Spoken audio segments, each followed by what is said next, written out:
அனைவருக்குமே வணக்கம். சற்று முன் கிடைத்திருக்கக்கூடிய ஒரு மிக மிக முக்கியமான செய்தி ஒன்று வெளியாகி உள்ளது. சற்று முன் செந்தில் பாலாஜி கதை முடிந்தது, உச்சநீதிமன்றம் இறுதி தீர்ப்பு, இது மாதிரி பார்த்தீங்கன்னா செய்திகள் வெளியாயிருக்கு. ஸோ அதனால் பார்த்தீங்கன்னா செந்தில் பாலாஜி அவர்கள் ஏற்கனவே சட்டத்துக்கு விரோதமான பண பரிமாற்ற வழக்கில் தான் சிக்கியிருந்தார். ஸோ இதைத் தொடர்ந்து நீதிமன்றம் பார்த்தீங்கன்னா தொடர்ந்து ஒரு 1.5 வருட காலமாகவே பார்த்தீங்கன்னா அவருக்கு புழல் சிறையில் அடைக்கப்பட்டு அவருக்கு ஜாமீனே கொடுக்காம பார்த்தீங்கன்னா இருந்திருந்த நிலையில் திடீர்னு பார்த்தீங்கன்னா உச்சநீதிமன்றம் அவருக்கு நிபந்தனை அடிப்படையில் ஜாமீன் வழங்கியிருந்தது. சொந்த ஜாமீன் பார்த்தீங்கன்னா திடீர்னு திமுகவுக்கு அதிர்ச்சி அடிக்கக்கூடிய நிலையில் செந்தில் பாலாஜியுடைய ஜாமீன் ரத்து செய்து மீண்டும் சிறை அழைத்து செல்வார்கள் அப்படின்ற மாதிரி பார்த்தீங்கன்னா உச்சநீதிமன்றம் அனல் பறக்க ஒரு பரந்த விவாதங்கள் பார்த்தீங்கன்னா அவங்களுக்குள்ளே நடந்து வருகிறதாக ஒரு செய்தி வெளியேற்கக்கூடிய நிலையில் தான் இப்போ அதிரடியாக ஆனந்த் வெங்கடேஷ் அவர்கள் பார்த்தீங்கன்னா உச்சநீதிமன்றத்தில் இப்போ அதிரடியாக வழக்கு பதிவு செய்திருக்கக்கூடிய நிலையில் தான் இப்போ செந்தில் பாலாஜியுடைய கதை ஒட்டுமொத்தமாக முடிய போகுது. இதை பற்றி இந்த வீடியோவில் பார்க்கலாம். அதுக்கு முன்னாடி நம்ம சேனலுக்கு இப்போ தான் நீங்கள் முதல் முறையாக வந்திருக்கீங்க அப்படின்னா மறக்காமல் நம்மளுடைய சேனலை சப்ஸ்கிரைப் பண்ணி சப்போர்ட் பண்ணுங்கள். வாங்க வீடியோக்குள்ளே போகலாம்.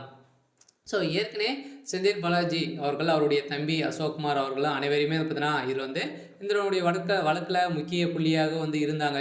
அவர் ஏற்கனவே செந்தில் பாலாஜி அவர்கள் அதிமுக ஆட்சி காலத்தில் போக்குவரத்துறை அமைச்சராக இருந்தார். அப்போது பார்த்தீங்கன்னா வேலை வாங்கி தருவதாக நிறைய பண மோசடிகள் செய்திருக்காரு அப்படின்ற மாதிரி தான் முதல்வர் ஸ்டாலின் அவர்கள் தான் பார்த்தீங்கன்னா அப்போ இருக்கும்போதே வழக்கு பதிவு செஞ்சுருந்தார்.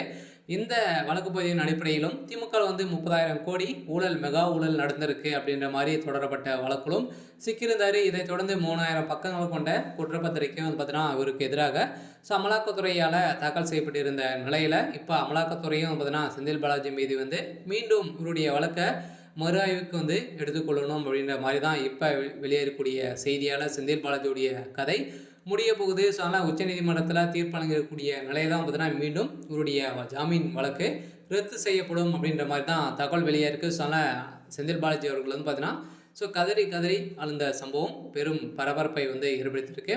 இருந்தாலுமே இவர் செந்தில் பாலாஜி அவருக்கு வாக்குமூலம் கொடுத்தாரு அப்படின்னா திமுகவுடைய கோபாலபுரமே கதை முடியக்கூடிய அளவுக்கு சம்பவம் மேலே சம்பவம் நடக்கும்.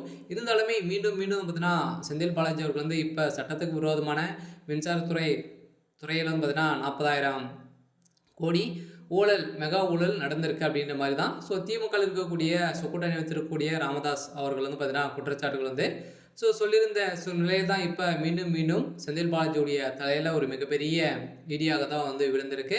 அதனால் இந்த மனுவை நீதிபதிகள் சொப்பையா ஓக்கா ஏஜி மாசி ஆகியோரின் அடங்கிய விசாரணைகள் நடைபெற்றது. இந்த விசாரணையின் அடிப்படையில் தான் பார்த்தீங்கன்னா செந்தில் பாலாஜி அவர்கள் கூடிய விரைவில் சிறைக்கு செல்வார் அப்படின்ற மாதிரி தகவல் வெளியாக இருக்குது. சரி, ஓகே.